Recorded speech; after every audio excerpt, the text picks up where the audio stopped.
So this webinar series is brought to you by the Enable Project. And the Enable Project is a coalition of social justice and nonprofit organizations, including Catalyst Miami, the Center for Independent Living of South Florida, my organization, the Advocacy Network on Disabilities, and the Disability Independence Group.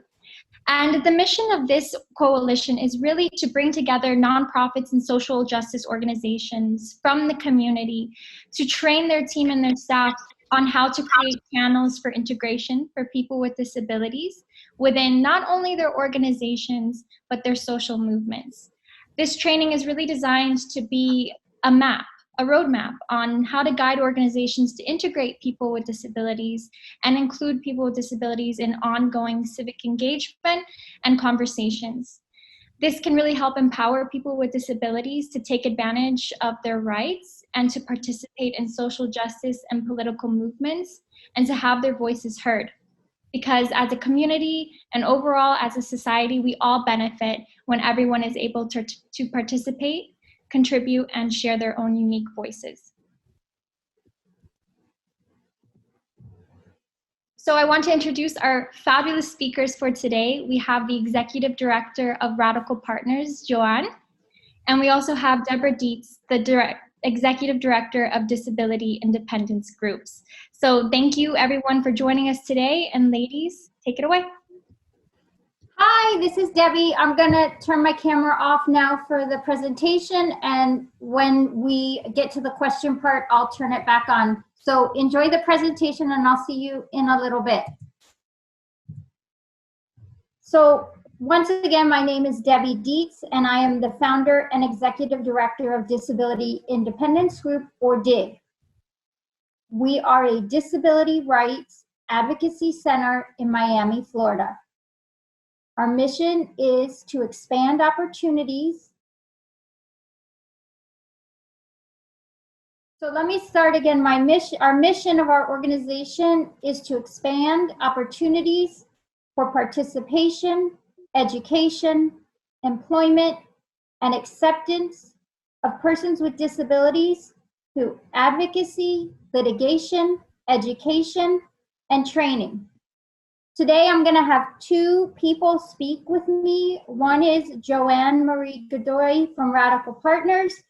And then towards the end, one of our interpreters, Abdiel Davila Cruz, is going to talk to you a little bit about American Sign Language and sign language interpretation.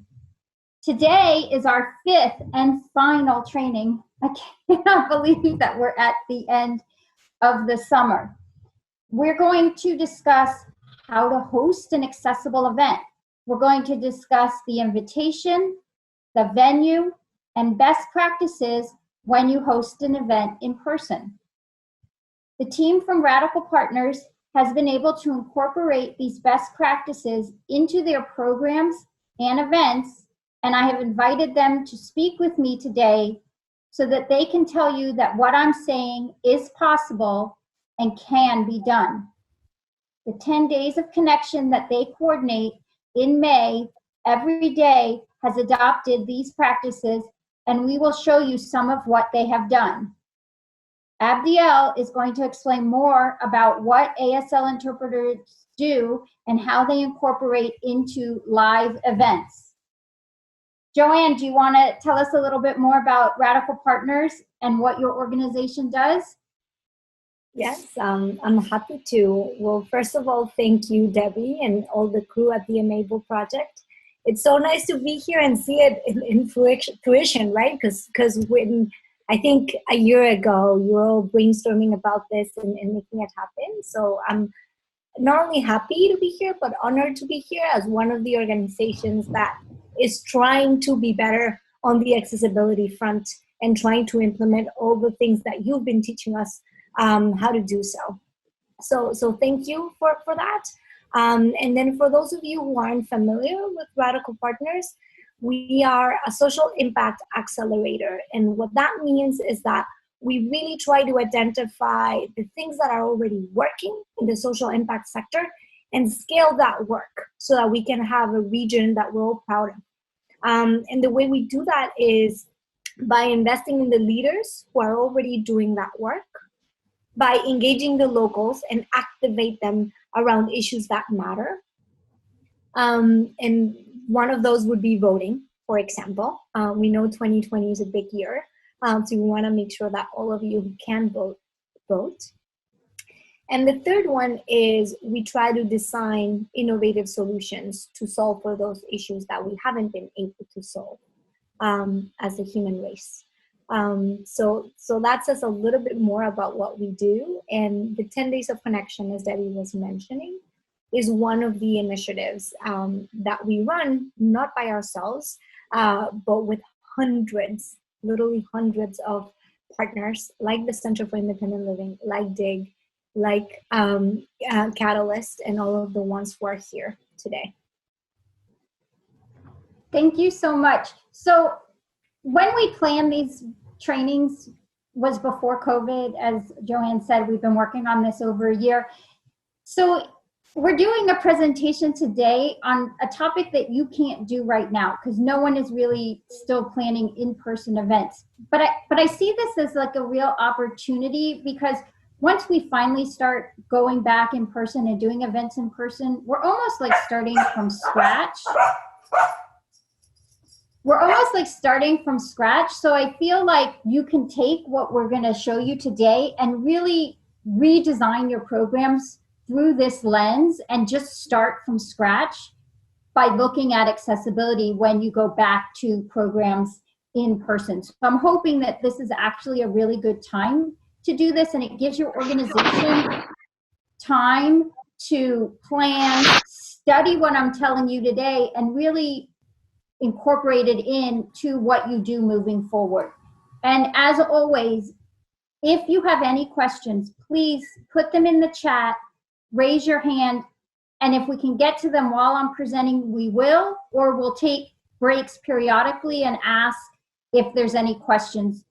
But as much as we can keep this interactive and have you all participate, that would be fantastic. Now, like I've done in the other trainings, I'm going to start this training with a video. This video is from the MetLife Foundation, and it's about how a performing arts organization can make themselves accessible. I think it's a good video to start today's training with because it sets the stage for the work that we're going to be talking about. And really the first step is to develop a plan. And I found that if you think about accessibility from the beginning and in your planning stages, that it's very easy to do.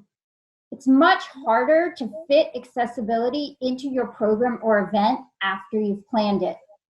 So if you have an accessibility mindset from the beginning, you're going to have a successful and accessible event. So let me know if you can't hear the sound when I start the video.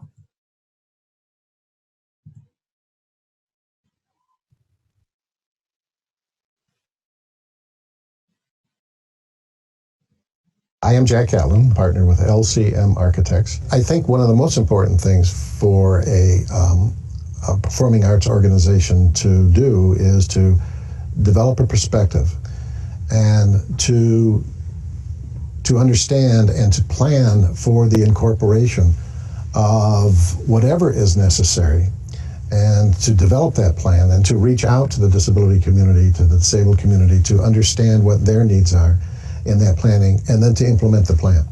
That is the most important thing, is to make it a part of your planning. If it's capital planning, to make it a part of capital planning. If it's program planning, to make it a part of that program planning.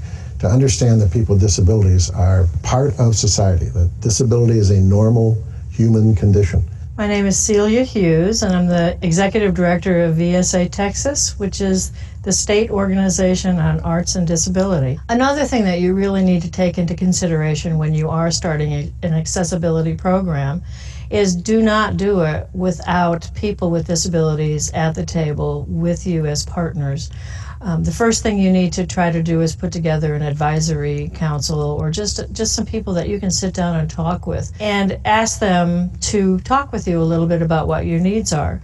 The best people to find are people who are already patrons of your services. Find people who really like what you do, who come to your venue, or who want to come to your venue, who were art patrons before or art visitors before, because they're going to be the ones that really are going to help you in your mission of making your programs the most accessible. I'm Cheryl York, and I'm the Executive Director of the National Center on Accessibility. You first of all have to have buy-in from your top administration that accessibility is parler avec important, l'administration that it is et included in everything que that you do. accessibilité pour inclure accessibilité dans toute bagaille.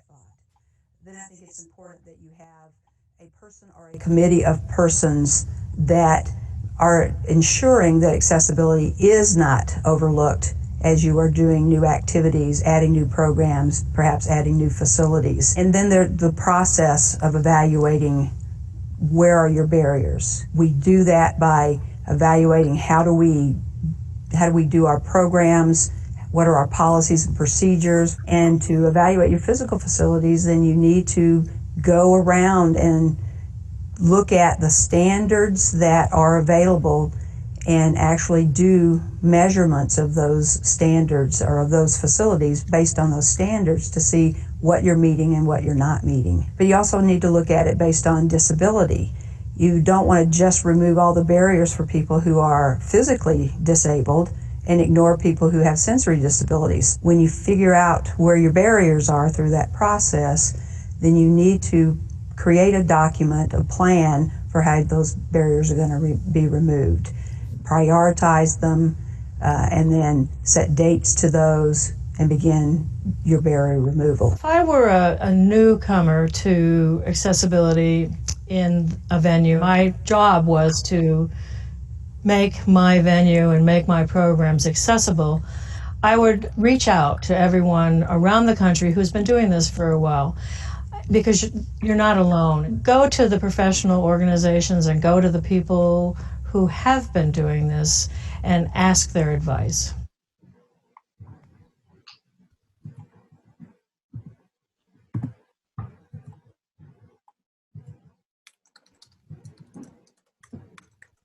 Okay, so we're going to start at the beginning, the invitation. How are you going to invite people and let them know about your event? So when you work on an invitation, whether it's in print or digital form, you must think about the readability. Can people read the information on the invitation? Is the invitation distracting or busy? What is the font size, the color contrast? Now, all of these things we've already talked about. We discussed them in the first webinar on how to make your materials accessible. So here is another place where you can apply all those skills that we did in the first training. Also, if you look at the two images that I've shown you, try to look at the images that you're going to pick. And we all think about wanting to make our images diverse and making sure that we're inclusive of everyone. And you just got to make sure that you expand your definition of diversity to include people with disabilities. And if you look at these two examples on the screen, both of them have persons with disabilities within the pictures that are on the flyer. And this is just another way to welcome people to your event and make them feel included, or that you've thought about their needs because you've identified that just with the images that you select for your invitation. You also want to put accessibility symbols actually on your invitation, and this will allow people with disabilities to know that you are thinking about accessibility and that your event will be accessible. There are many different symbols that you can use, and here are just a few examples that I'm going to explain. You don't have to use just these 5 symbols. If you put accessibility symbols into Google and click images, you're going to see several different types of symbols that you can use. But I picked these just as a starting place. So if you look at the first one, it says large print. And we talked about this also in the first training. This is where you're going to increase the font size of your materials so that someone with low vision will be able to read the information that you're providing. The second is the sign for sign language interpreters. When you see that sign, that means that sign language interpretation is going to be provided. The third sign means that your event will have an assisted listening system.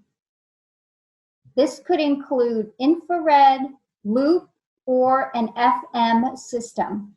Or it might provide portable devices that someone can use that comes with the audio-visual equipment from your supplier. So if you're hiring a supplier, it could be one of the questions that you ask as you interview them. Do you have portable devices or portable assisted listening devices as part of your services? The fourth symbol indicates access for people who are blind or have low vision. And then the last symbol has really two meanings. One is it's a symbol for physical accessibility, but it's also the universal sign for accessibility. So it can have either meaning. Okay, so to me, the most important thing that you can do with your invitation is add accommodation language. And this is what I think you should have, or some version of this. If you have a disability and may require an accommodation to fully participate in this activity, please call and you put a staff person's name from your organization to request an accommodation, and then either put a phone number or an email address so that they can contact you. Now, you may also add another sentence if you want that says that there's some time restriction on requesting an accommodation. So it's okay to say that all accommodation requests must be made 1 week prior to the event or 2 days prior to the event.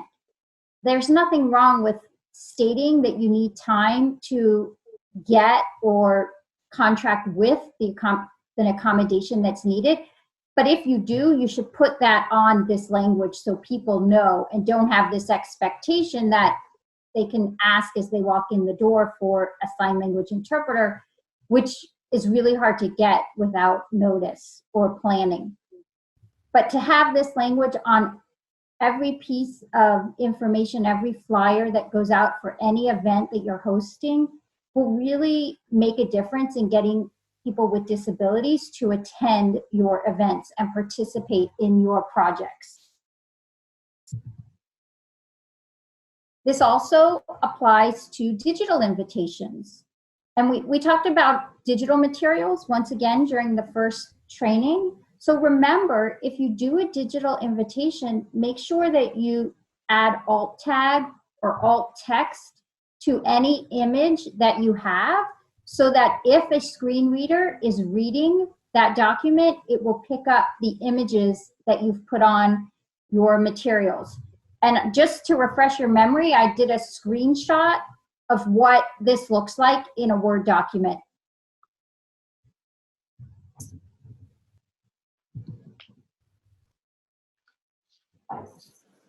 The next thing that's really important, once you've put that notice on your invitation that if someone needs an accommodation, that how they can request it, another thing that you can do is add the request for the accommodation on your RSVP or your digital sign-up form. So if you're using this kind of form, you should make an accommodation question or an accessibility question one of the questions that you ask as you're gathering their name, their email address, and other information. Add a question, and I would recommend that you make it recommended, or like this one that you're seeing on the screen with the star red, that means you have to answer this question to go on. And don't worry, because you can make one of the choices no accommodation required, so that you know that everyone saw the question and that it is being asked, and then you'll know if someone doesn't need one, they're just going to answer no or nothing required. And if you look at the screen, you can see this is just one type of example. There's several different ways that you can do this. You can customize based on what accommodations you can provide or are providing. And then you can also leave a place that says other and maybe a blank space where someone can write in if they have something that's not on your drop-down menu. And as I said, you can add a timeline or a time frame in order to request an accommodation so that your organization has time to adequately fulfill the request being made. But my last suggestion to you is, if you're going to do this online, make sure you go back into the online program and look and see if someone checked that box or requested an accommodation. So it's important to go back and look at it and make sure that you can get the information from your whatever online system you use and then actually fulfill the requests that have been made.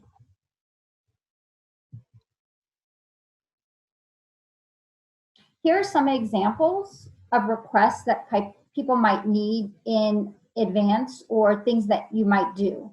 One is dietary restrictions. And this is something that Radical Partners took and run with, and I'm going to let Joanne tell you more about what they've done.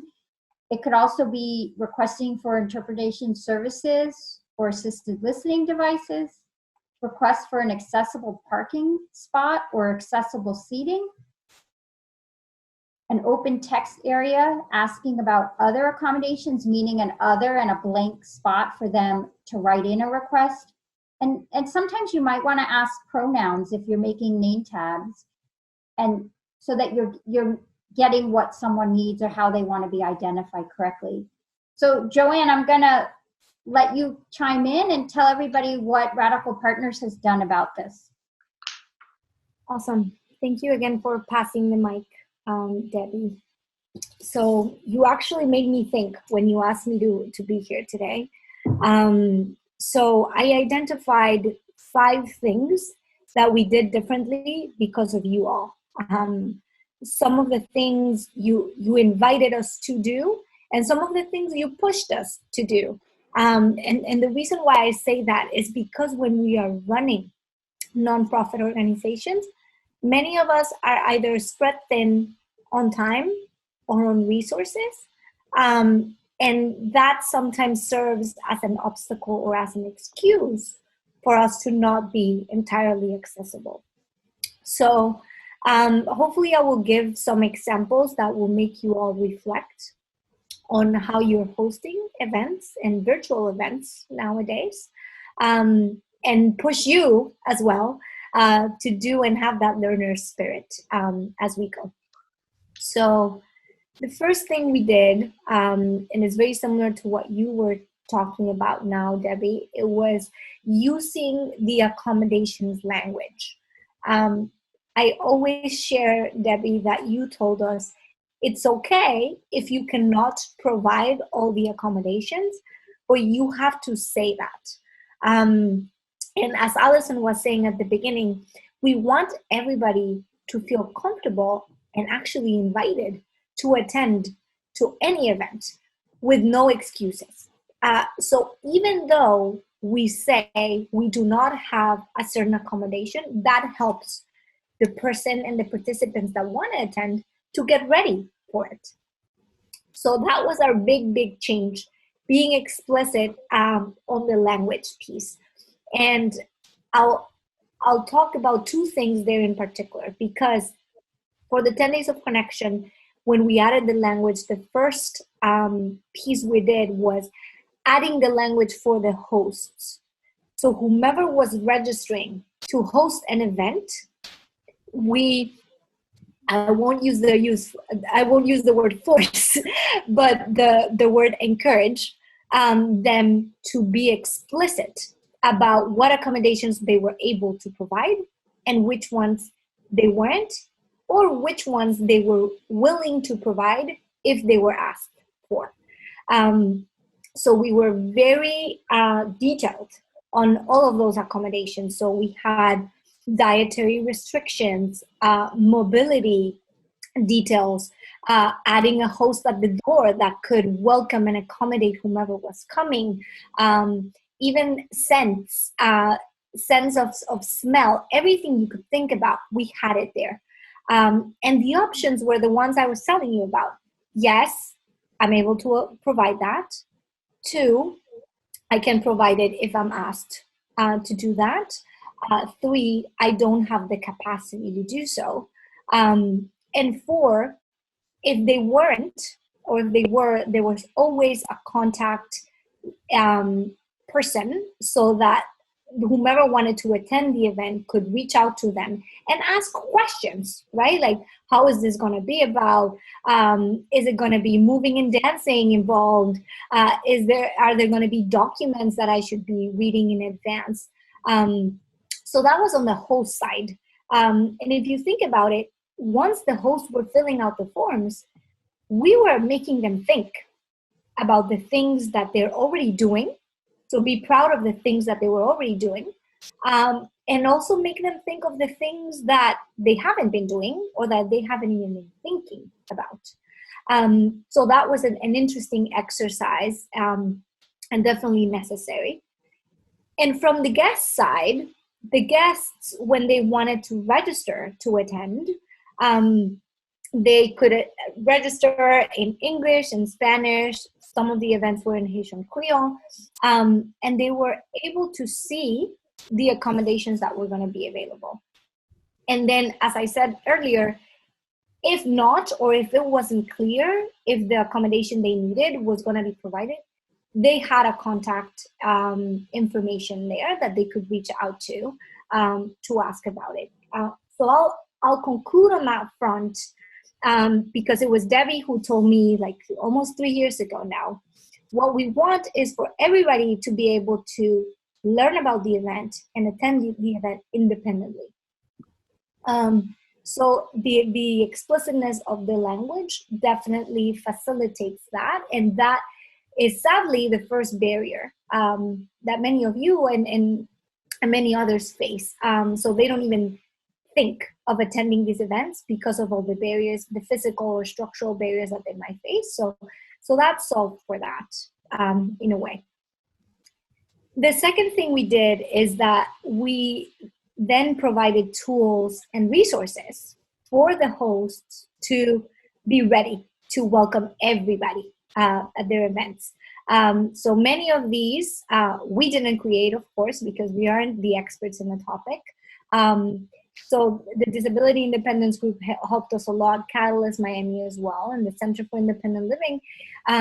We've been learning best practices from them, and from that we've created simple tools that can give hosts a guide on what to do when it comes to the physical space, what to do before, during, and after the event, just like what we're reviewing today.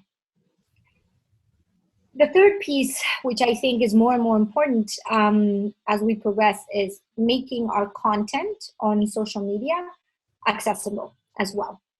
And it not only taught us radical partners how to make our images simple and think of colors as we design, and think of language and representation when we design things, but also how to leverage the tools that already exist out there on Facebook, on Instagram, on Twitter, that make our images readable by a machine, so that everybody can not only look at the image, but enjoy the image and read the message that we're trying to portray with any of that. And there, we not only learn ourselves, but we were modeling how to do things for other organizations. So in the process of iterating ourselves and learning ourselves, we were teaching other organizations to do something similar. The fourth thing that we did, and maybe I'll make Debbie, Camilo, and have you laugh a little bit here, is matching organizations with each other.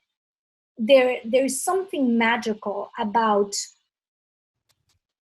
learning through the experience itself, right? So many organizations say, oh, we welcome everybody, we are inclusive. But it is until they have a guest that requires accommodations that changes the way they were hosting, they literally go, and excuse for the recording, and have the oh shit moment, where they realized that they weren't really being accessible in any way. So the power of matching organizations like the Center for Independent Living with the North Beach Band Show, for example, for a dance party or for a concert, actually challenged the organization to find the budget to hire interpreters, to think about vibrations and not only the music, so that we could all enjoy the concert in the same way, etc. So that matching and building that bridge between different types of people and different types of organization is definitely something that we liked and that we all learned from. And the fifth thing is recognizing that we are nowhere near perfect and that we have to have the courage to have the learner spirit, and to seek for feedback and to ask questions and to share documents and reach out to the people that do know, that do see this on a daily basis, that can advise us to do things better, leaving our ego on a side and thinking of the impact that we want to have, because it will never be enough, right? We can always do more. And some of it has to do with the budget that you have available. But in all honesty, the majority of it has to do with your organizational will to do things differently and to do things in an accessible and inclusive way for everybody without us having to feel super good about it, but actually just make it the new normal. So with that, I'll stop there, Debbie, and follow your lead for questions or to continue. That's perfect. And I just want to add, the reason I invited Radical Partners here today was because they're such a unique organization. When they had started the 10 Days of Connection, I reached out and I said, I want to learn more. I want to see if my organization can participate. And so I called them up and then they called me back and we had this really nice conversation. And I said, this is amazing, but what are you doing about accessibility? Because my organization only participates in events that are fully accessible. And they said, I don't know, let's talk, which was so fantastic because I can't tell you how many times I've said that to other organizations and they say, oh, well, this is our event and this is the way it is. Good luck, thanks. And they said goodbye, basically, that they didn't care and they weren't interested. And it wasn't that they were bad organizations, it was that they had a way to do it and that was their way and that was their comfort and they were done. And so DIG wouldn't participate. But to have an organization actually say, yes, teach me, help us, we want to be inclusive, was amazing. And we built this tremendous partnership where everybody has learned. And one of the simplest things that they did that had such an impact on me was we went to an event, I think it was for the Miami Foundation, where they do the 24-hour event where in November where we're raising money, and there was a party at the CIC on the first floor and they had food in the back and they had these nice cards that listed out every ingredient in the food that they were serving, so that if someone had allergies or diet restrictions, they didn't have to ask. They didn't have to just say, okay, I'm going to starve because what if I get sick? It just was there and it just became embedded in what was done. And it didn't make anybody stand out. And it was those little things that cost no money, but maybe someone's time to write the ingredients down that makes all the difference in an event. So that's why they're here today. And you're going to hear more as we go through the presentation, and we're actually going to share the screen and show you the resources that we've all made for 10 Days of Connection. So stay tuned for more. So as we've talked to you about in several of the presentations, accommodation requests are individualized, right? Everybody knows what accommodation works best for them. But there's certain ones that are common or that you can expect to be prepared to hear. So I'm going to give you some examples. But before we start, I'm going to show you another video because it talks about accommodations, and it's just a really fun video in a way to talk about accommodations. So in this video, it takes place in a hospital setting, which is not an event like we're having, but I think the context of the video applies in terms of everybody planning an event. So I'm gonna show you the video and then we'll talk about some accommodation examples. Hi, I'm here to interpret for Mr. McDeafman's appointment. Oh, he needs an interpreter? That's okay, we have people here who speak Spanish. That's great for your Spanish-speaking patients, but Mr. McDeafman cannot hear, so I will interpret for his appointment. That's so sweet of you to offer, but I don't think we need that. We'll just write notes back and forth, or he can read lips. Well, the hospital hired me to come here and interpret today, so I should probably go ahead and do that. Okay then, I'll give you his paperwork to fill out. Actually, the patient will need to fill out his own paperwork. Can't you do it for him? No, since I don't know him. Patients should fill out their own paperwork anyway. You mean he's not your father or something? You mean that blonde man who looks about my age? No, he's not my father. But how will he do his own paperwork? He can read? I'm amazed that you find your way home every day. He's a grown man. I assume he can read. If not, I will interpret the questions he needs to answer. We also have a blind patient here. Maybe you could help him too. Do you know Braille? Is that a serious question? Are you a volunteer? I think I'm being punked. No, I'm not a volunteer. Are you? No, of course not. I get paid to do my job. Me too. Isn't that nice? We both have jobs we get paid for. The patient will need a ride home after his procedure. Will you drive him home? That gives me a great idea. Sure, I'll go pull my car around right now.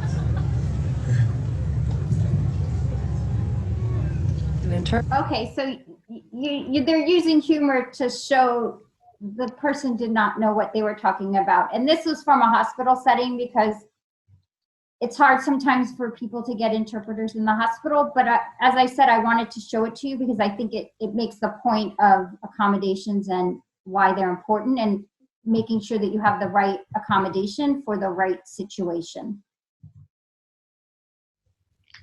All right, let's go on. So here are some examples for deaf and hard of hearing. But as I've told you over and over, and you're gonna keep it hearing it, is everybody's accommodation is individualized and unique for each person. But as a rule, any communication that is long, important, or complex, you should have interpreters available. If the event is longer than 2 hours, you should have at least 2 interpreters. As you've noticed in these trainings, there actually has been 3 interpreters that are rotating about every 20 minutes so that the interpreters get a break throughout the session or the event. So if you're planning an event, keep that in mind, depending on the length of your event, how many interpreters are you going to need to hire?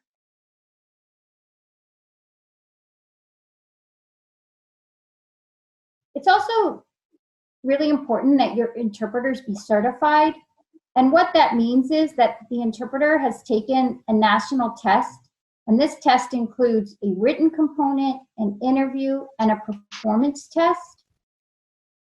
So they also follow a strict code of ethics, and this code includes that interpreters agree not to change the message that they're interpreting, that all assignment-related information remains confidential, and that no personal opinions or advice can be added while interpreting.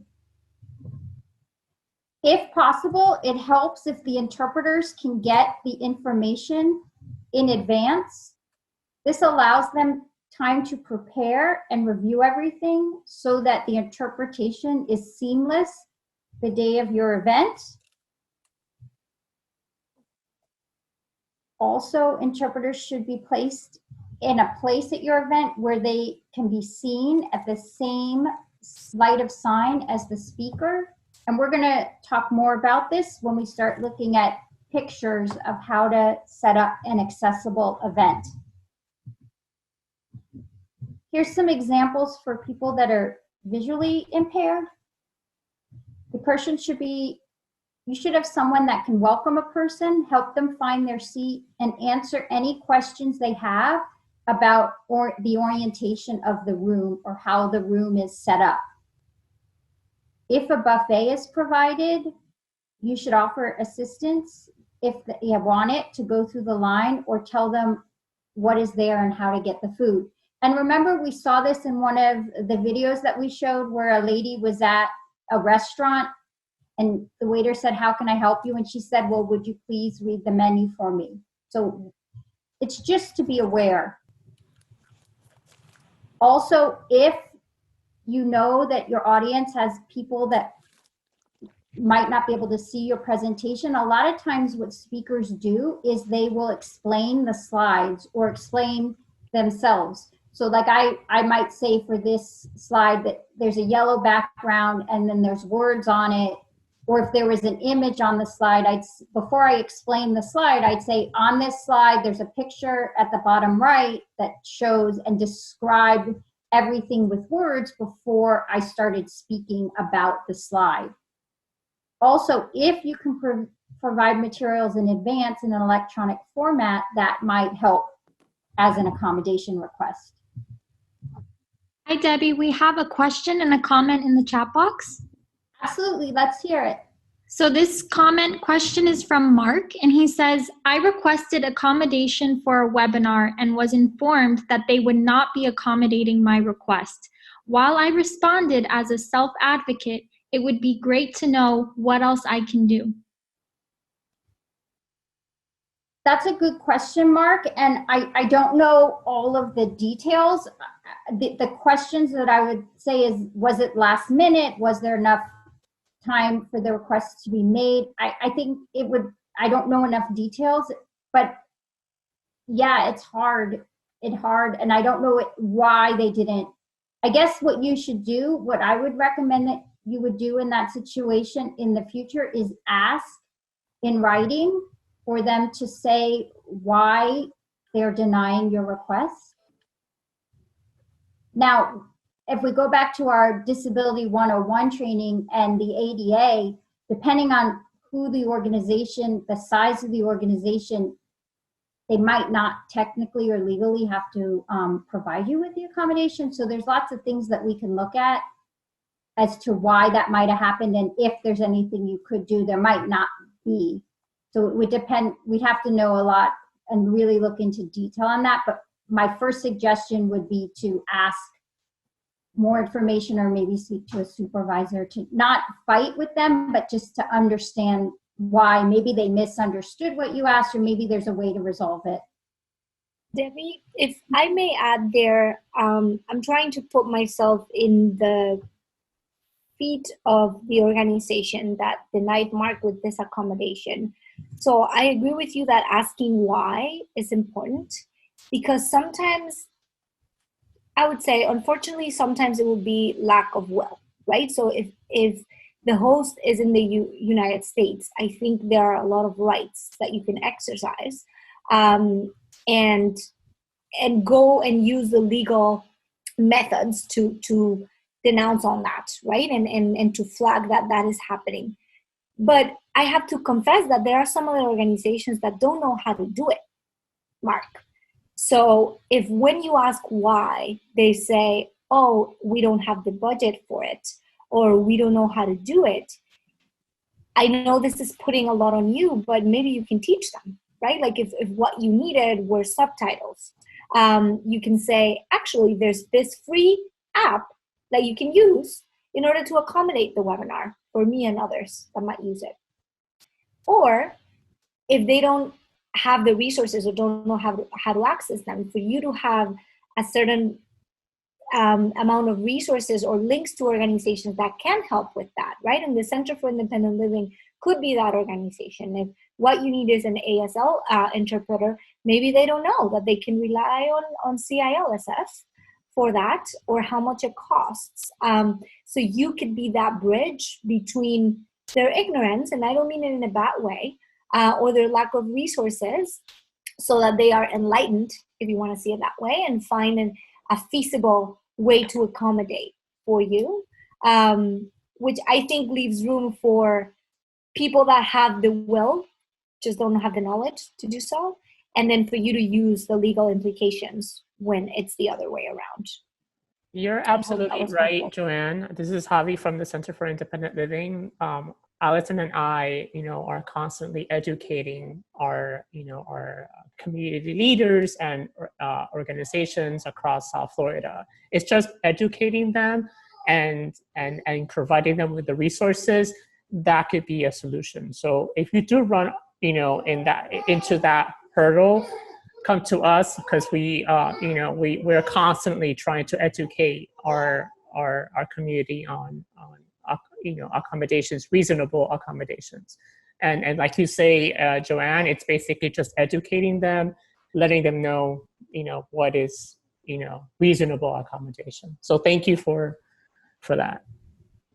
Yeah, this is Debbie again. Mark, I think we've got to take the approach that people aren't intending to be mean or do the wrong thing, that they just might not know. And maybe it's worth taking the deep breath and asking the next set of questions, even though that puts the burden on the person requesting.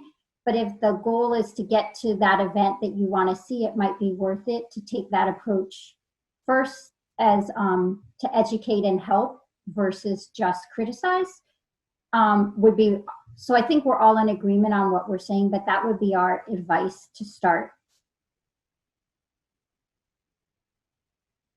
Sunny or Allison, did he put any more comments or questions in response to ours?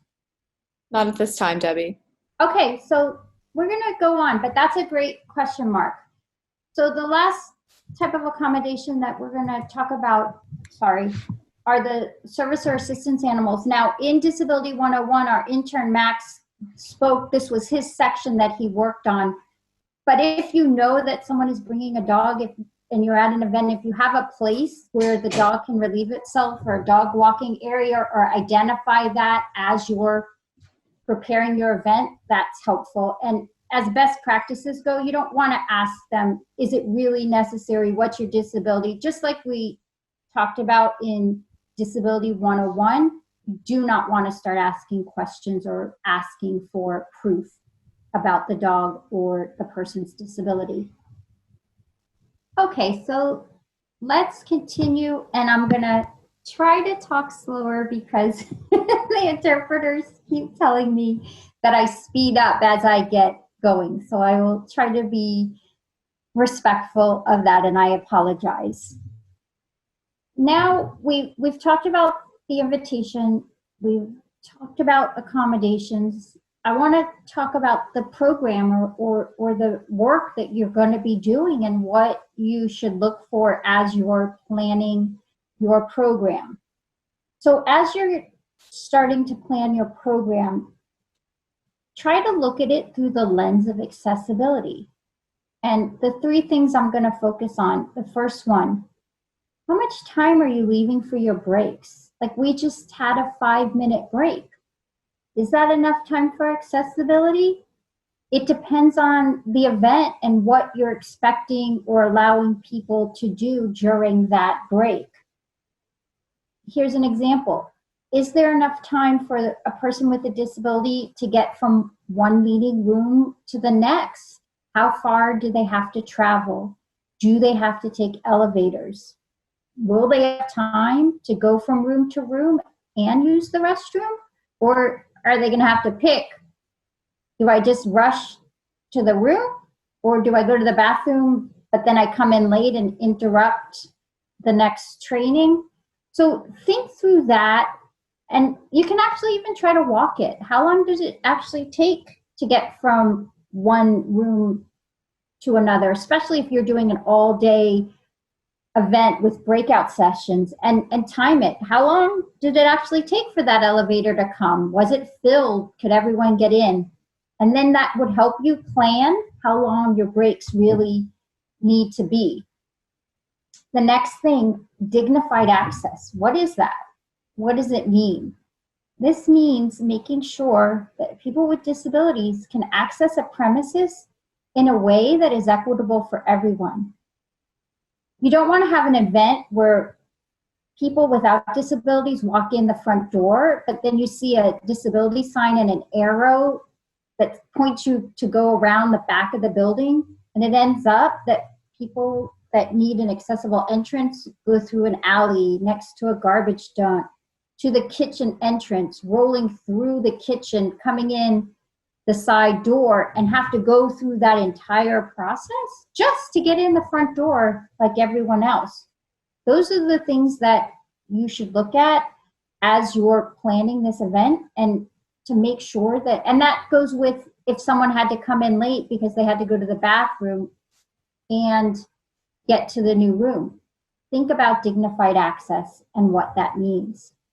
And the last one, which Joanne had touched on, is what about chemical use or scent-free event? What does that look like? Is it possible? What happens if someone requests a scent-free environment? Can you do it? Is it important? I would say for the person with a disability that has a scent sensitivity, it's essential, because if not, they might not be able to attend the event. They might get headaches. They might not be able to concentrate. So it does become a big deal. And I've gone to national conferences where they put that in the program in advance and say, just so everyone knows, this will be a scent-free event, plan accordingly, so that they give people notice and they let all the attendees know that this is a decision that the conference has made. Hold on, it's not switching. There we go. Now we're going to talk about the venue. If you see the cartoon that I have on the top, you have one person saying, "Hi, can you please guide me to the checkout?" And then you have the guy saying, "I bet he's pointing." And then you have the other man or stick figure pointing, saying, "Sure, it's over there." Once again, that's this insensitivity towards disability or accessibility. So as you're picking your venue, and most people go through and do a site visit before they agree to hire a venue or select a venue. So as you're doing that site visit, look through it through the lens of accessibility. Not only is it cool, is it fun, is it available, what food is on the menu? Think through accessibility. And on the next several slides, we're going to tell you what that means, not just say it, but give you examples and show you what that means. I'm going to show you a short video. This is something that Sharon from my organization, and I made. This is of the Hampton Inn on Brickell. We were doing a big event here on accessibility. So what we did is we made a video, and it's very homemade and not very perfect, but it'll give you the idea of what you need to look through as you're selecting a venue. And we started with parking, and then we went in, how does someone get from the accessible parking to the front of the building? Then we looked at the path of travel within the building. We looked at the bathrooms, and then we looked at the areas where the guests would be sitting, both for their lecture part of the day and their lunch part of the day. And then I'm gonna, after I show you this, I'm gonna show you our checklist and how it works and what to look for. But I wanted to start with this so you have an idea of a real site and what we're talking about. I'm going to turn the sound off because it's just background music and it doesn't add to what we're doing. So you will just see images without a sound.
Okay, so so as you saw, that was just a very homemade short video on what to look for in that. What my favorite part of that hotel, and after we did the parking and we went in, you saw a ramp that we went up, and we kind of pulled back the camera, and they made a universal design entrance. It was the ramp in the middle with the steps on the side, and it was so fabulous because it just looked like a pretty interesting entrance, when in actuality it was like a universal design entrance that would allow everybody to enter the building through the same entrance. And that was one of our most favorite parts of that hotel in terms of accessibility. If you look at the bottom of your screen, you're going to see a link. This is the checklist that DIG made, and it's on our website, and you can download it, print it, use it whenever you want. What we did is we made it with a group of lawyers with disabilities throughout. Hello? Is there a question? Okay, I'm going to continue. So as I was saying, this was made with a group of lawyers with different disabilities throughout the state of Florida. We all came together and talked about what we thought, not just from a legal perspective, but from an access perspective, would be needed to make sure that a venue was accessible. And at the end of the work group and the end of the meeting, this is the document that we came up with. And as I said, and if we have time at the end, I'll actually link to it and we'll go into it and go through it if we have enough time. So you're going to see it'll have pictures in it. This is an accessibility picture. Make sure that there's not barriers in the way for someone. I love this one because one of the worst things that we've seen is when you go into an auditorium type meeting and they've roped off the accessibility section. And it's either all the way in the front or all the way in the back. And they rope off 2 or 3 or 4 places and say, this is where you must sit. Well, number one, what if that's not where the person wants to sit? Number 2, what if they're with a group of colleagues or friends? You're telling them they can't sit with who they want to sit with? So we love this diagram because if you see, there's several places throughout the venue where a person can choose to sit, where they want to sit. And you'll see at the top, it shows where the interpreter should be next to the stage. The next one is how you should set up tables if you're going to be doing a meal. And you want to make sure that there's enough distance between the tables so that a person that uses a wheelchair or a walker or a cane can get from one table to the next without having to make people stand up, move their chair, or just say that you can't only sit in the back, because we have squished the tables so close together that there's just not enough room. So you really want to make sure that there's enough distance between the tables. The next picture towards the bottom is a bathroom. And there's a lot of numbers on this, but basically you want to make sure that there's grab bars and that there's enough turn radius that someone can get in and turn around in the bathroom, in the stall of the bathroom. Here's another picture like the one I showed you to the right, where you want to have enough room between the tables so that someone can get by. And then here's the one I was showing you before. You don't want to rope off these sections, but you want to have enough distance so that in between your rows of chairs, that someone can get up and get through your chairs so that you don't have them all squished together so no one can move. Let's see, I have one more picture. This is, you want to make sure the parking area has an access aisle from the parking spot to the front of the building. And as I said, at the end, we'll go through the checklist and I'll spend some more time on this and talk you through what to look for and how it works. what we found was so interesting at the Hampton Inn that was in the video. When we gave them our checklist and had them set up the event, and we had 2 parts set up, one for the classroom style and then the afternoon for the lunch. At first they were real skeptical, like what were we trying to do? But after the event, the manager came up to us and he said, my staff was able to set up this event quicker than any other event because it gave them the guidelines they needed. And because everything was so spread out, it actually made the event setup go much smoother and the actual working of the event work much smoother. And they actually took our guide and embedded it within the way that they were going to do advanced events in the future, because they found that it actually made it more efficient. So I thought that was interesting kind of benefit of what we were doing. Now I'm going to switch a little bit and talk about American Sign Language interpreters. I know you've seen them on all of these trainings, but they're in the background because they're interpreting, but I think what they do is their job and the role that they have is very important in a live event or an in-person event. So I'm gonna have Abdiel talk about being an interpreter, his background, what it's like, and let him take over for a few minutes. Are you ready? Yes, I'm ready. Hi, everyone. So hi, everyone. I'm Abdiel Davila Cruz, and I'm a sign language interpreter as a career. So I'm going to talk a little bit about my background and then just go ahead and talk specifically about the field of interpreting that focuses on performance interpreting. So I have a bachelor's degree in interpreting. I have 2 years as an AA in interpreting and then a BA in also interpreting. There's also ways you can also get a master's degree and a PhD in interpreting if you'd like. Not many people know that. And how I got into the profession is like most interpreters, they fall in love with the language itself. But eventually I fell in love with interpreting as a whole, just because I love the process when it comes to interpreting or translating one language into the other.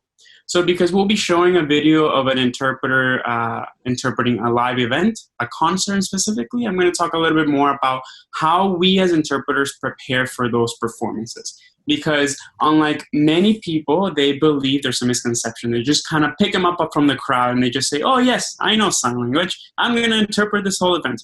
But in reality, it takes a lot of preparation, a lot of school, a lot of learning in order to get to this point.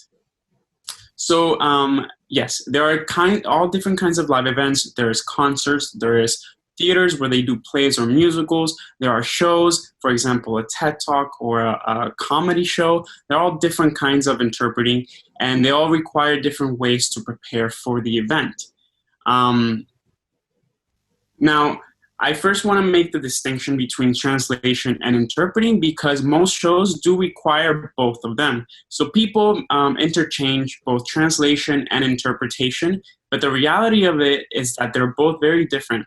So translating is on paper. So when you take one paper in English and you want to translate it into Spanish or vice versa or to any other language, that is considered translation. In the case of sign language is when you're reading, all right, I'm so sorry, I'll speak slower.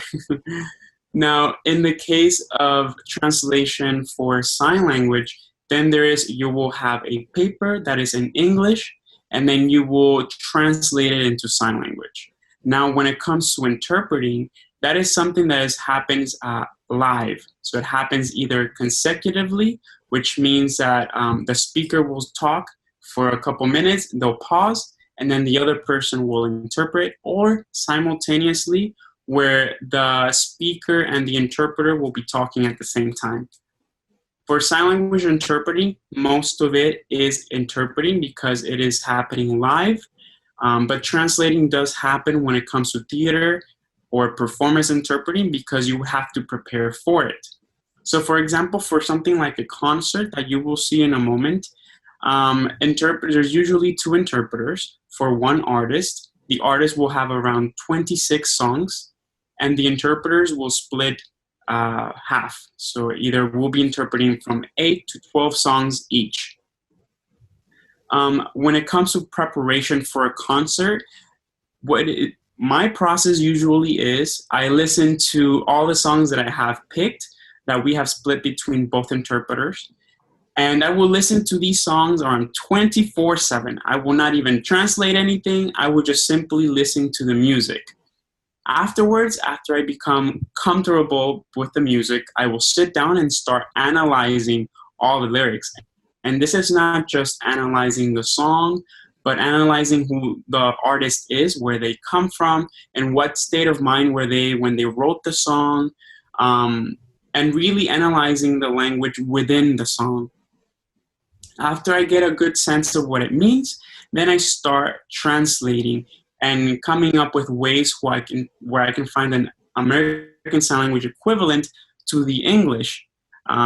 Eventually, after I translate, then I'll start signing the song, and then I'll make adjustments to the beat and just to the way the music flows. Now, for concert interpreting or for any type of theater interpreting, it's not as simple as because I translated the song, now I'm going to put it out and it's going to be great. You also have to evoke the intonation of the speaker. So I will not interpret a country music concert the same way I would interpret a rap concert. They all require different ways on how you produce the target language.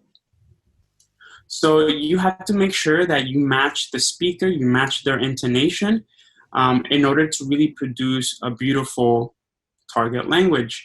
This also is easier on the eyes of the deaf consumers, because if you have someone who's very hyped, very energetic, singing, doing all these things, but then you have a very stoic interpreter, it would just not match whatsoever, and there will be a disconnect, and the deaf consumer would not be completely engaged, right?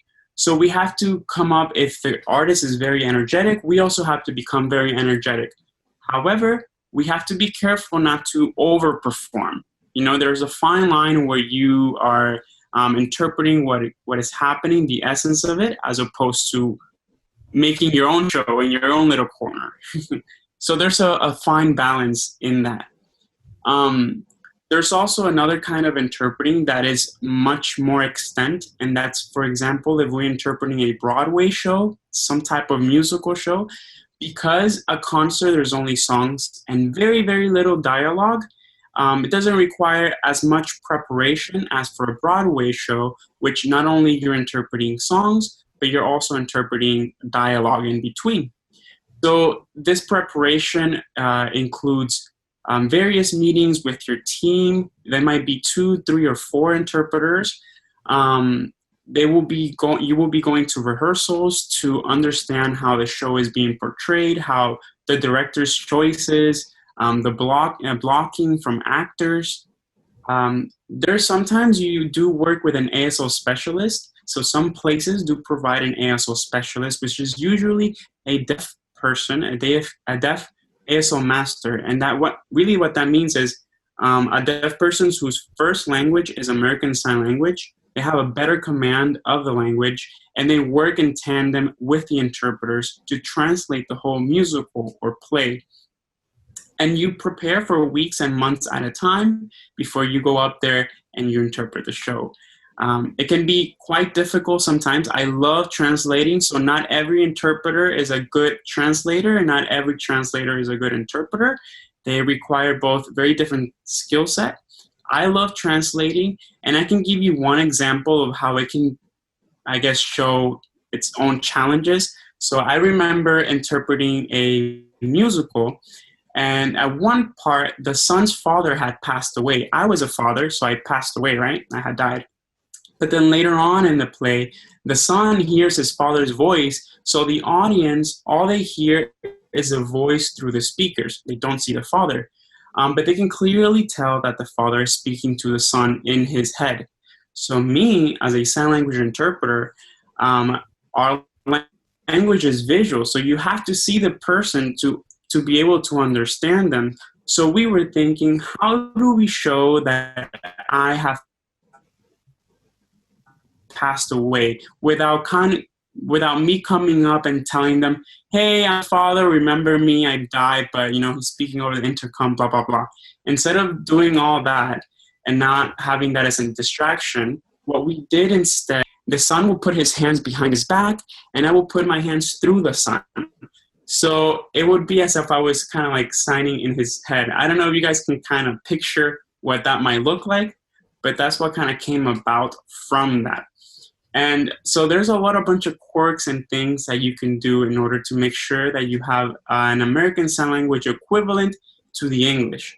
Another thing to note here is that American Sign Language is its own standing language with its own grammatical structure and syntax, just like any other spoken language, which means that when you translate or when you interpret, you're not doing it word for word. One example that's pretty easy for people to understand, it's in English and Spanish. The phrase white house in English is white house. However, when you translate or interpret into Spanish, you switch both, so it will be house white, right? So in American Sign Language, it has its own structure separate from English. So there are a lot of the times that you have to switch things around. So one example is that in American Sign Language, the question usually is at the end of a sentence. So you wouldn't say, what is your name? You would say, your name what? It goes at the end of it. It's just how the structure is placed. And really lastly, usually for translation of shows and things like that, there is no standardization when it comes to American Sign Language, just because there's no standardization just because it's a visual language. But there are venues such as, like, for example, Disney World or Disneyland, where they aim to have some sort of standardization between all interpreters at their parks, where there's already a translation that everybody learns. So usually, for example, a Broadway show that's on tour, going from city to city, interpreters will come up with their own interpretations, their own translations, and it will be different in each city. But for example, a venue like Disney, they want to standardize their scripts, their shows into one American Sign Language translation, and they aim to that, which I think is pretty cool. But that's about it. You guys have That's awesome. Yeah. Thank you so much. You gave us so much information. Does anybody have any questions? No questions at this time, Debbie. Awesome. Then I am going to switch to a video. This is from Lollapalooza, and it shows the band, the Red Hot Chili Peppers, which is a pretty famous band, singing one of their songs, and this is the interpreter that is interpreting what they're singing. So I've got it, and I'm going to share it. Let me know if for some reason you cannot hear it.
So I think after hearing Abdiel talk about interpreting and then seeing what goes into it and then watching that, it really gives you a sense of what is involved in order to do this, but also the power of what the emotion and the power of what was coming through with the interpreter.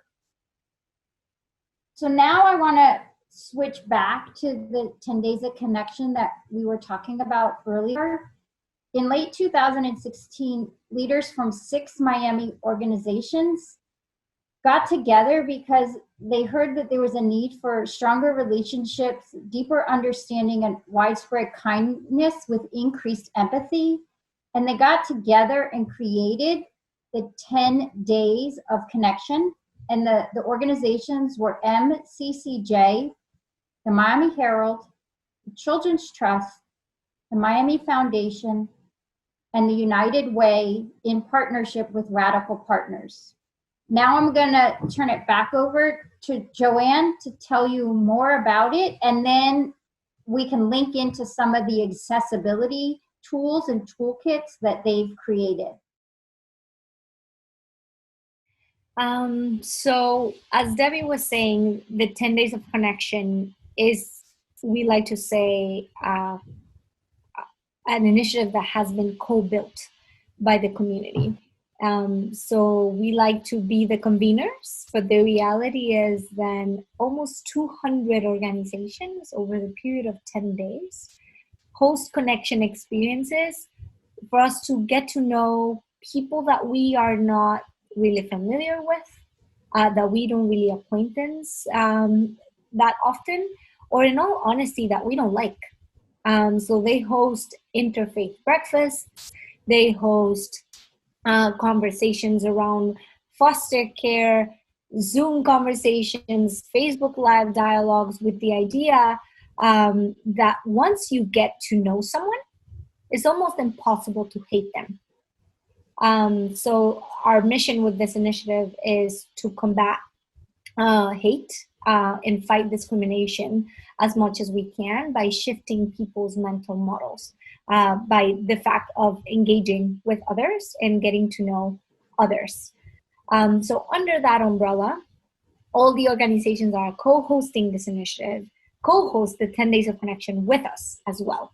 That's why at the beginning I was saying that it's so nice to see the Enable project come to fruition, because we've had the pleasure to work with all of them every year during the 10 days. Joanne, can you just slow down just a tiny bit for the language interpreters? Yes. Thank you. So under that umbrella, Radical Partners tries to provide all of the resources and toolkits and social media images to make it easier for hosts to promote and curate this connection experiences. And as part of that effort, we have a very robust resources page. So if you go to 10daysofconnection.org, you will see a resources page. I'm gonna, while you talk, I'm gonna switch the screens and go to it. So you keep talking and I'm gonna switch the screen. Awesome, thank you so much, Debbie. Because as part of those resources, we created a few guides that the Disability Independence Group helped us create. One of them is this very robust guide on how to host accessible events, and that basically describes all of the wonderful things we've heard from Debbie. But this year in particular, we created a new guide, knowing that everything was going to be virtual this year. So I think you were in the right place, Debbie, if you can go to the accessibility for virtual events. Mm-hmm. So that is something that the Disability Independence Group co-created with a media company. And they basically created guidelines to make your virtual events more accessible.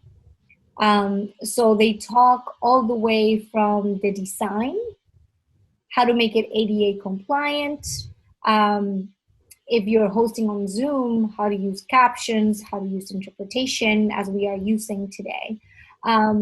So that was basically created 3-4 months ago for this year's 10 days. So those resources are there, are live and available to you all if you need them. But this is also an invitation for you to keep strengthening that with us. If there's something that you're not seeing, or if there's something that you think is missing, please let us know. You can always reach out to us through that same website, through our social media, or any outlet for Radical Partners, as the idea is for us to co-build with our experiences, with our knowledge, to make sure that we're educating and modeling this for other organizations and other leaders throughout the city. That's awesome. Thank you. We are now at the point where I'm going to open it up for questions about anything that we've covered today. If anybody has any I do have a questions. quick question from the environmental outreach. Is it possible to edit the captions from the recorded WebEx meeting? I never used the platform WebEx, but in my experience, in other platforms, we are able to edit the captioning because it's usually a separate file that's parallel, but I've never actually used WebEx before.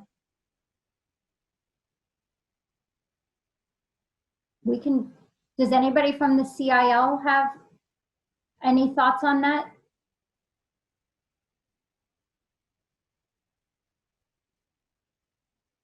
Debbie, it seems like Juanji has a question, a comment for that. Sure, go ahead.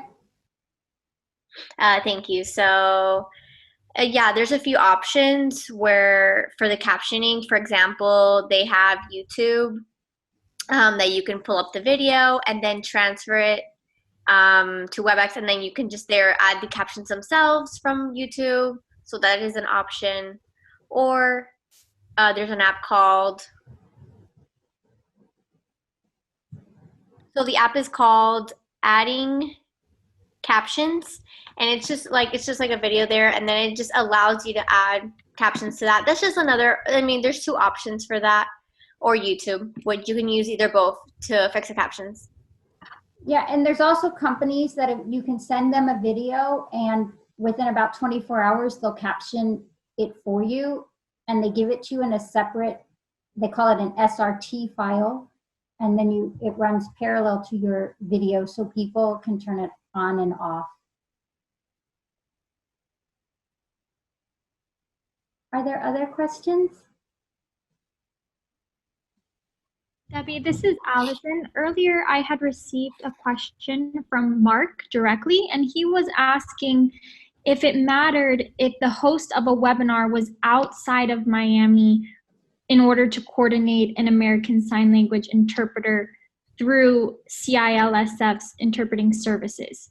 So I touched base with our interpreting services coordinator, Haley, and she informed me that when it is a virtual webinar, it does not matter where the host is located. Yeah, that's correct, because as long as people are going through the internet, the interpreter can be from any part of the country, really, or anywhere, as long as they have an internet connection.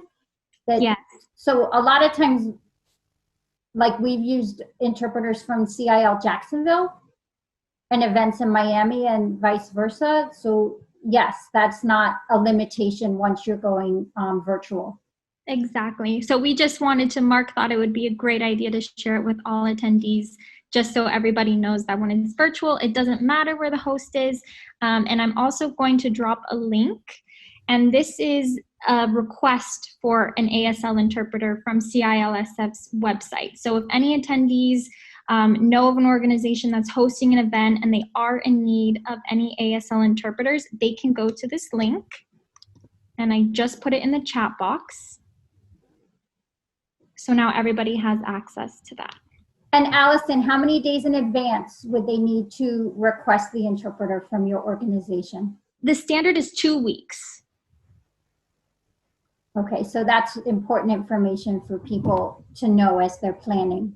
Yes, exactly. Excellent. Are there other questions? Okay, so we have about 20 minutes left.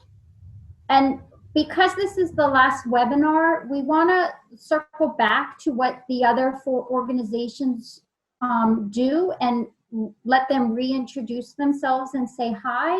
and then we want to talk about what's next, and then we're going to conclude the presentation. So we're going to switch, and we're going to start with Catalyst Miami and let them talk to you for a few minutes. Thanks, Debbie. Hi, everyone. My name is Sunny, and I'm the Policy and Advocacy Coordinator at Catalyst Miami. Here at Catalyst, our mission is to identify and collectively solve issues adversely affecting low-wealth communities throughout Miami-Dade County. Our vision is a just and equitable society in which all communities thrive. Through a variety of services and programs, we work to create people-driven change and eliminate obstacles to economic mobility. Our work can be classified under two different categories: health and financial wellness, and policy and advocacy. To help people improve their health and financial wellness, we provide individuals and families with household wellness services and innovative economic security programs. I'll slow down, I'm sorry. Our policy and advocacy work involves building networks of civically engaged individuals and organizations who advocate for community-identified priorities. As part of the policy and advocacy team, we activate individuals and organizations in network-driven efforts to build a just and thriving Miami. We believe community members should lead the conversation about issues that affect their lives. That's why we train individuals to become grassroots leaders and build high-impact networks to affect change through advocacy. Our policy and advocacy work also enables us to conduct deep community engagement, as well as coordinate and develop community-led programming that will increase civic participation and resilience. Through this collective approach, we believe we can better solve issues and help achieve informed policy and system reforms. I do have a few organizational updates and services to share with all of you. On behalf of Catalyst Miami, we are offering a few updates for community members. The first one is that the policy and engagement team at Catalyst Miami is currently promoting community members to sign up for the Emergency Evacuation Assistance Program. This program provides evacuation assistance for residents who need specialized transportation or whose medical needs prevent them from evacuating on their own. If you or you know anyone that may be interested in signing up for the program, please feel free to contact me. I'm going to leave my contact information in the chat box as well. We also have one more update regarding Census 2020. The completion of 2020 census will impact the amount of federal funding for our communities, which may receive in the next 10 years of schools, daycares, representation in government, and more. Think of your morning commute. Census results influence highway planning and construction in our cities, as well as our grants for buses, subways, and other public transit systems. The more residents that are counted, the more we have to help our community thrive. I encourage everyone to take about 10 or 15 minutes to complete the survey. You can just visit 2020census.gov to complete it online or by phone. And if you have any questions, you can certainly call Catalyst Miami, and I will leave the Catalyst Miami contact information as well in the chat box. This concludes my organizational updates for today. I personally want to thank everyone for being a part of the Enable project. It's been an absolute pleasure. Thank you, and I'll leave my information in the chat box. Is anyone gonna? Yes, I am. Sorry, I was just turning on my camera. So hello again, my name is Allison Dos Santos. I am the Community Engagement Coordinator for the Center for Independent Living of South Florida, and I'm joined by a few team members here today. So we have a lot of CILSF representation, and our mission is mainly to empower individuals of all ages and all disabilities, both visible and non-visible, and to challenge barriers and find solutions that keep us all from being a fully integrated community. Now, we provide a lot of different services, but our main ones include advocacy, whether it's working with elected officials or different coalitions to advocate for accessibility and inclusivity.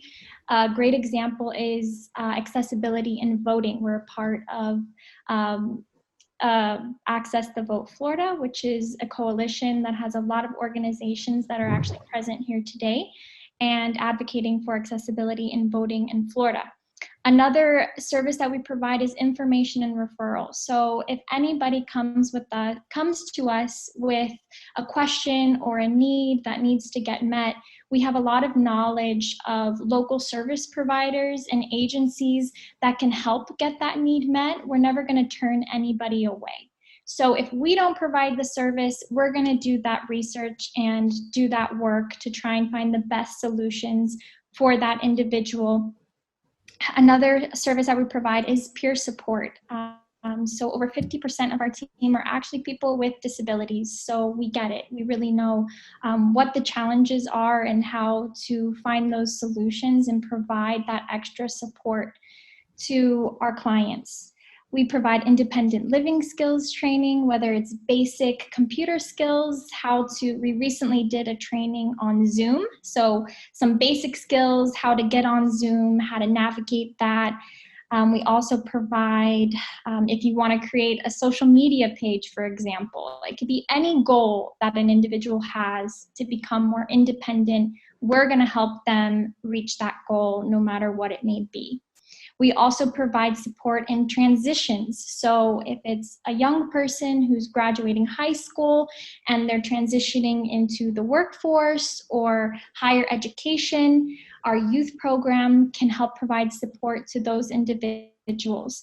If you are an individual who is coming from an assisted living facility and you're transitioning into community living, our team will also help provide that support to help you find housing, work opportunities, or interview skills, whatever that may be. And then another service that we provide is interpreting solutions. So we talked a little bit about it, but we have our interpreting services department. Now, Haley Collier, she is our interpreting services coordinator. And if you reach out to her or you go to that link I provided earlier, the service request, the organization that's hosting the event, whether it's in person or virtual, nowadays with COVID, a lot of events are virtual, we will help coordinate those American Sign Language interpreters to be at that event. Now, like we said, we need at least 2 weeks notice to coordinate these interpreters, and the cost of those interpreters is the responsibility of the organization that's hosting the event. Just to be clear, we do not pay for those costs to cover the interpreters. And another thing is we also provide social programming. So we're always having events to just, get people active in the community. And now we have virtual events. So you guys can go to our website, www.cilsf.org, and you can go to our events tab and you will see a whole calendar of what we have coming up. So we hope you guys will come join us in one of our virtual events, and please feel free to reach out to me. My email address is right there, allison@cilsf.org, or our Director of Marketing, Javier Romani, his email is there as well. Our phone number is also included, and then we also have video phone. So thank you. Thank you. Hi, everyone. My name is Stephanie Loomis, and I'm one of the family support coordinators at the Advocacy Network on Disabilities, and I provide direct services to families in English and Haitian Creole and French as well. The mission of the Advocacy Network is to champion the rights of individuals with intellectual, developmental, and other disabilities by promoting inclusion, providing services, and advancing systems change. One of our biggest resources is our ACT network, All Children's Together, funded through the Children's Trust. We provide hands-on support to after-school programs funded by the Children's Trust to make sure that all individuals with disabilities are properly included in each program. And those services are also for free. We also have our Families Can program and Parents Can, especially as students are about to enter the school year virtually on Monday. A lot of parents may have some concerns, and it just provides more intense care coordination services for individuals and their families as they navigate through the world of disabilities and education for their family members.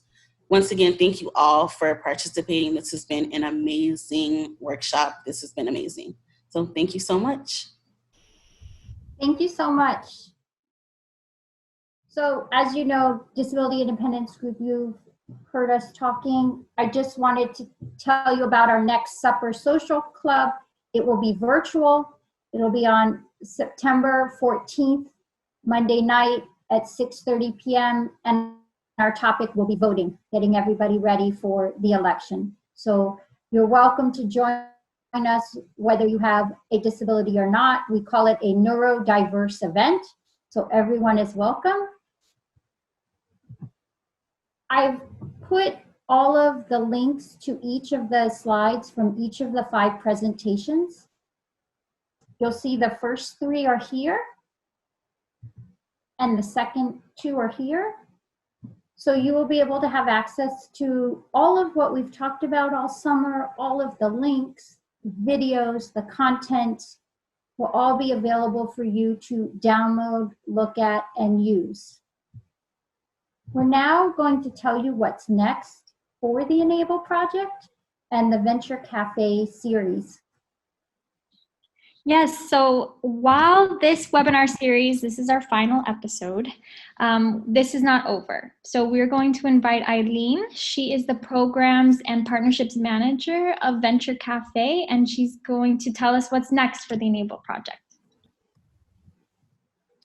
Hi everyone, and thank you, Allison. I'm super excited to be here and to talk about what's next.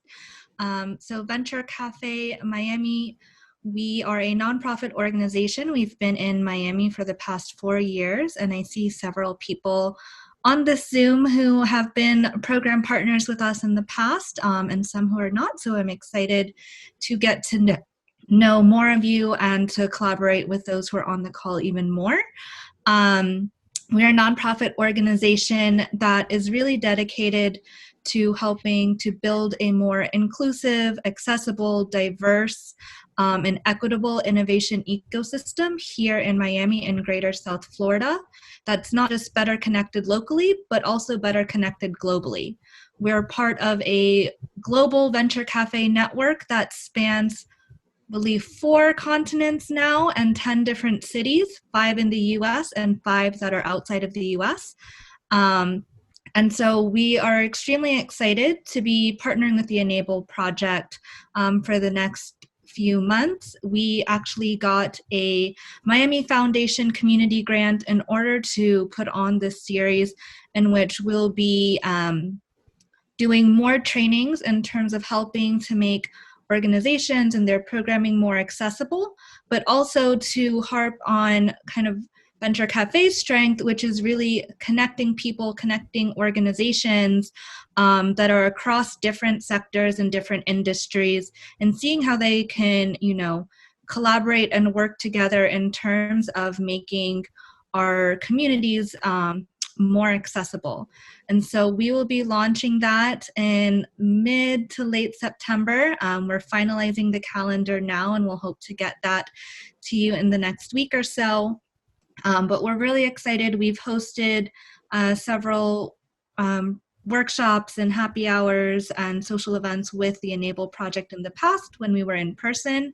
Now, like everyone else, we are virtual and are just really excited to be covering different topics, some of which I think were covered in this series, but also going into some other topics that are more tech or innovation related, and drawing upon some of Venture Cafe's other partners. We've worked with over 1,000 different program partner organizations in the past 4 years, and are also drawing upon our global network in order to really create a robust series and opportunities to make these connections that can drive our communities forward and helping to make them more accessible. So I will drop my email, my contact information in the chat. And I'm sure Camilo or Allison or folks from the Enable project will be more in touch with the full schedule once we finalize that. Yeah, thank you so much, Eileen. Thank you so much, everybody, for your time today, our interpreters, our amazing presenters and speakers. So please keep a lookout in the next week or so for details on the Venture Cafe series. We hope to see you guys all there. And again, if you guys have any questions, please reach out to us and we can connect you guys to the right resources. So thank you again and have a great day. One more thing, Allison, just before we go,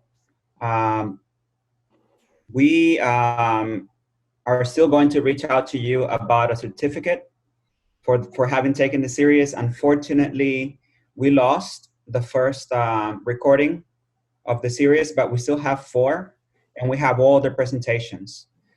So we're going to get creative. It would be dishonest to pretend that we're all fully accessible and inclusive after taking the series, but this is an ongoing process that we're very committed to. So we want you to be a part of this journey with us. And so we're going to meet following this meeting to figure out a way to create a process through which you may apply for certification. And we're going to get very creative about it. We want to know the impact that this series has had on you, your organizations, your work, your personal lives. We want to know how this work is changing you, because we know it's changing us. And we're very happy, very proud to have launched this series, and we want you to be a part of it with us. So we're going to be reaching out to you. We have all your email addresses. That's the beauty of working with technology and having all of your contact information available to us. So we will be reaching out very soon, not only about the very exciting follow-up with the Venture Cafe and tech industry and innovation and all of that really great stuff, but also about the certificate and about ways to get you involved, not just as participants, but also, as active members of the Enable project, because that is it is for all of us to create inclusion and access. So I don't know if anybody else has anything else to say, but I just wanted to let you know that this is not the end of it. This is just the beginning.